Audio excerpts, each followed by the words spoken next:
Hello and welcome to Young Turks, the show that puts the spotlight on two young achievers every single week and takes you through their journey to success. I'm Shireen Bhan and joining me on the show is Anita Balagopalan. Hi Anita. Hi Shireen. My guest for today is one of India's most prolific ad filmmakers. Meet Abhinay Dev, but that's a little later on the show. For now, it's back to Shireen.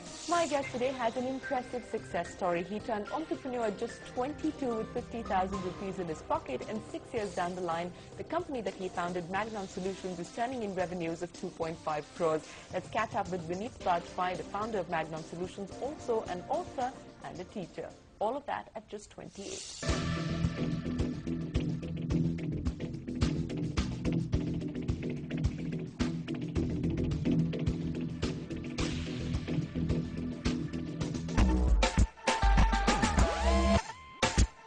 Vineet Bajpai what it takes to be an entrepreneur at 22 and you'll get some straight talk. Willpower, a small but solid team and faith in oneself. Armed with a degree in economics and an MBA, Vineet kick-started his career with a short stint at GE Capital. But within 6 months he decided to follow his heart and get into the tech business independently. Magnon Solutions, a web-based interactive media company, came to life in a rented generator room with 2 computers, 50,000 rupees in capital and 3 other committed entrepreneurs. Magnon now has chalked up over 700 clients in 6 years and does business worth $500,000 a year. But the beginning wasn't exactly a dream start. Sometimes it's good to be 22 when you start a business because you don't really do all that due diligence which is required. And as they say that sometimes when you do too much of thinking and researching, you move from analysis to paralysis. So when I was just 22, I did not really research so much. It was more of gut feel. Yes, it took about a good 6 to 8 months for me to decide that I was going to do this and finally decide how I was going to do this. And I was working, during those 6 to 8 months. And after that, as you rightly said, we started in a generator room, and which was on the top floor of a building in Lajpat Nagar and in New Delhi. And it was the summer month of May, on the 9th of May, that's our annual day we started. And we used to, we were 3-4 of us, and we used to get roasted in that little room because we didn't even have money to put blinds on the glass windows. Blood, sweat and tears. Absolutely, absolutely. Not just metaphorically. Absolutely. Yeah. And, when we look back at those days now, we feel really proud and we laugh about it and we feel, we hug each other, the 4 of us are still together and we hug each other and so it was very exciting. Yeah. So 700 clients now, but when you bagged your first one, it couldn't have been an easy task to actually go and sell yourself. What was that experience actually like to tell people that, listen, bet on us, we're worth it? Okay. The first business that we got wasn't really too much of a big bet for a client because it was very, very low value. And but I do agree that it's very tough when you go to a client and say, look, this is who we are, and he says, okay, who all have you worked for? And you say, nobody. You're the guinea pig. So it was very tough. But I think when you're really determined to get something going, and when you're you've sold the idea to yourself and you believe in yourself, I think it starts showing on your face. And there are always a whole lot of people in this world who would want to trust newcomers, who would want to give them opportunities, and I think we were lucky in that sense. So there was no disappointment initially when you were actually starting off with doors being slammed in your face? That's the typical entrepreneurial story of sort of clients saying, no, well, we need to give somebody else a shot because they've probably got a lot more experience. How much of that played a part in you wanting to strive and achieve the kind of success that you have met with? A lot. I think that was one of the biggest drivers because what happens is I think it is failures which make you thirsty for success, and when we started out, you're very right, I won't name an organization, but there was a guy who almost threw us out, threw one of my people out of his office because my person was insisting to sell and would not move out of the office. So we've seen a whole lot of that. We would go to big organizations and they would ask us, how many people are you? What's the kind of infrastructure? Can we do an office visit? And there was a no for everything. So it became very tough. But yeah, I think it was, we just knew that we had to do it. We burnt all our other bridges. We just knew this is the only thing we're going to be doing. And we just carried on. And I think it was just determination which initially helped us. So what was the big turning point, really? The big turning point was, I think, when we started working for, the Japanese multinational Daikin air conditioners. That was the first client we could actually start going and talking about to other clients and, start telling them about, that this is what we've done. And we're still very good friends with the people who had initially given us that project. But I think what really established us as a good, credible company, a credible organization, was when we won the tender of the Ministry of Finance website. Scope of services that Magnon now provides, because obviously you started somewhere, now you're 700 clients down the line. What's the scope of services that you actually provide? We are a full-service, comprehensive interactive media company, where we would undertake work which is as simple as designing web pages, right down to connecting, global offices using the internet platform. So we are a full-service interactive media company in the sense that we design websites, we develop online applications, we do internet marketing. We are, in fact, I would say we are amongst the best in internet marketing in India. And along with that, a lot of value adds like animation and multimedia, online gaming, those kind of things.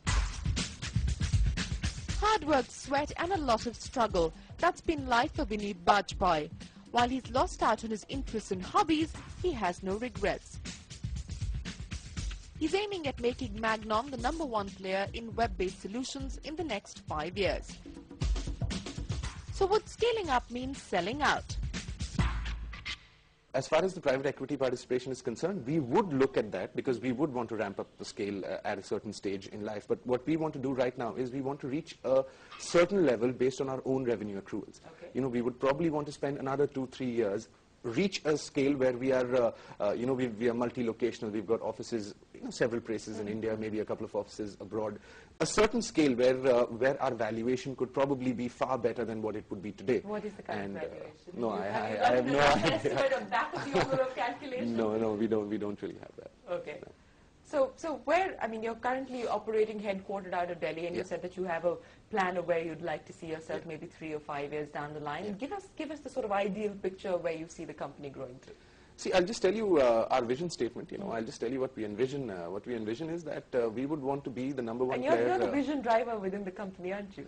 I wouldn't say that. I think I am, as they say, just barely first amongst equals, because I have a lot of very, very good people with me who are probably equally talented, equally driven. But are you more the operations man, or are you more the sort of strategic planner? Mostly strategic, because it transformed actually. There was a time when I was the operations man, the business development man, the client servicing man, the accountant, the receptionist. I was everything at one time. But I gradually started, delegating those things. And today I am more in a directional role than operations.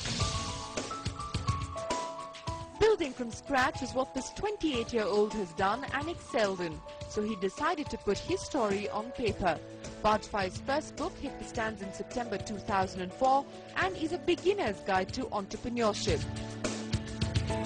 He's now working on his second title, The Barbarian Manager, a non-fiction document inspired by his experiences with B-school grads. I was an accidental author because what happened was that this was about 4 years when I had been with my company, and I used to lecture at a lot of places. I like. Were you taken seriously because you were what, 23 or 24? No, there were so many times. there were so many times when I would walk into the class for the first time, and I would go and stand in front of the blackboard, and one of the students would say, "Vahani, come here," and then somebody would come and introduce me as their teacher. Yeah, but it was exciting. But so what happened was that during those lectures, I saw there were a lot of questions, a lot of youngsters who really wanted to know how to start a business, what does it really take, what are really the practical story behind an entrepreneurial organization. So I started writing an essay. I thought I'll just write about a 10-12 page essay on what is it that you're supposed to do, and all the things that I had been through, and safeguards, and so that other people do not really have to reinvent the wheel. And when I started writing, I realized that the introduction took about 20 pages. So, which is where I thought that might as well convert into a book. Yeah, but it was I wrote it with a lot of sense of purpose, and I really believe in every word that is written over there. And every word, every line in that book is actually original, where every business model, every idea, everything is just an outcome of my practical learning for for the first 4 or 5 years of business. Well, that's the book that's already been written. I believe there's another one in the making. Give us a quick snapshot or a preview, if you can, about what's coming up. Okay, it's like saying that the first book was built from scratch. How do you really create a company from nothing? And the second book is called The Barbarian Manager. which of course the name is slightly spicy, I know, but it's a book about how to sustain success, you know. And my first book was about how to create it for the first time. Shouldn't it be how not to be a barbarian manager? Well, I'll leave that to the readers. Okay. That's where all the suspense lies. Okay. Yeah, So when are you going to be done with it? I think another 6-8 months, and my publisher, India Research Press, is also eagerly waiting for Well, a we while. wish you the very best of luck on this journey, Vineet. Thanks Thank you very so much much. for taking time out to be with us on Young Turks, and we hope that the company and the books go from strength to Thank you strength. so much. Thanks very Thank you much. so much.